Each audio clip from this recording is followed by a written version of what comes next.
Le 3 janvier 2026, une tentative de coup d'État a été déjouée au Burkina Faso, assurant la stabilité du pays. Le 3 janvier 2026, à 23 h, il était prévu une action de déstabilisation du pays. Avant tout propos, permettez-moi de rendre un hommage mérité à l'ensemble des forces de défense et de sécurité, à l'ensemble des volontaires pour la défense de la patrie, à l'ensemble de toute population résiliente et patriotes qui se battent jour et nuit pour que le Burkina Faso reste debout. Grâce à leur résilience, grâce à leur détermination, grâce à leur abnégation, le Burkina Faso restera debout malgré toutes les adversités. Prompt rétablissement aux blessés. Pour ceux qui nous ont quittés dans cette guerre d'honneur, je réitère l'engagement ferme du gouvernement à ne jamais les oublier. Que la terre libre du Burkina Faso leur soit légère. C'est l'occasion pour moi de féliciter et de saluer le travail fort appréciable des services de renseignement. Grâce à leur professionnalisme, le Burkina Faso a déjoué pour la énième fois des tentatives de déstabilisation. Félicitations à eux. En substance, le 3 janvier 2026 à 23 h, il était prévu une action de déstabilisation du pays. Cela allait se faire par une série d'assassinats ciblés des autorités civiles et militaires, en commençant par la neutralisation du camarade capitaine Ibrahim Traoré, chef de l'État, président du Faso, soit à bout portant, soit par une action pour miner son domicile. Après cette action, devrait suivre une action de mise hors service de la base drone et une intervention militaire terrestre des forces extérieures. Les acteurs impliqués pour une question de confidentialité et aussi pour éviter de compromettre l'efficacité des enquêtes, nous allons citer seulement l'acteur principal. Il s'agit de l'ex-lieutenant-colonel Paul-Henri Sandaogo Damiba.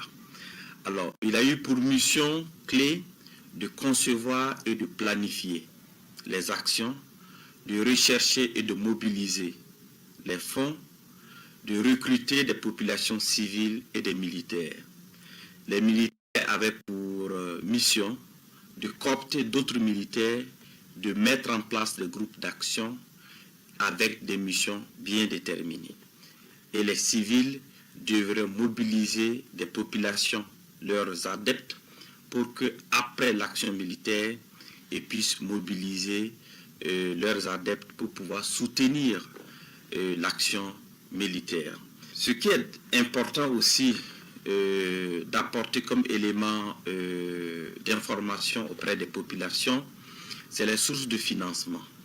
Il s'est de souligner qu'une bonne partie du financement provient de la Côte d'Ivoire, dont la dernière opération s'élève à 70 millions. Alors, je tiens aussi à souligner que les interpellations se poursuivent, ainsi que le démantèlement des réseaux. En tout état de cause, et pour prendre l'opinion nationale à témoin, nous mettrons à la disposition des médias des vidéos d'aveux issues des auditions de quelques acteurs clés. Alors, les enquêtes se poursuivent, les interpellations également se poursuivent. Alors, toutes les personnes impliquées dans cette affaire seront présentées devant le procureur du Faso et toute la rigueur de la loi s'appliquera à eux. À l'endroit des Burkinabés, je tiens à rassurer les populations que la situation est sous contrôle. Je les invite à rester sereines. Aussi, je tiens à saluer l'esprit d'abnégation, l'esprit de patriotisme des populations et particulièrement de la veille citoyenne. Cette énième mobilisation des populations pour protéger leur leader, le camarade capitaine Ibrahim Traoré, témoigne de leur détermination à soutenir la marche irréversible de la libération du Burkina Faso des chaînes de l'impérialisme. Je lance aussi un message d'unité nationale, de cohésion sociale et d'appel à vigilance accrue aux populations pour renforcer la veille stratégique de lutte contre l'impérialisme.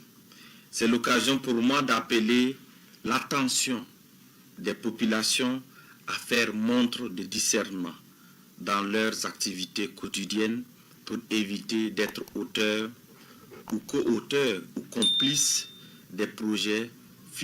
Les autorités continuent de surveiller la situation et appellent à l'unité nationale pour préserver la paix.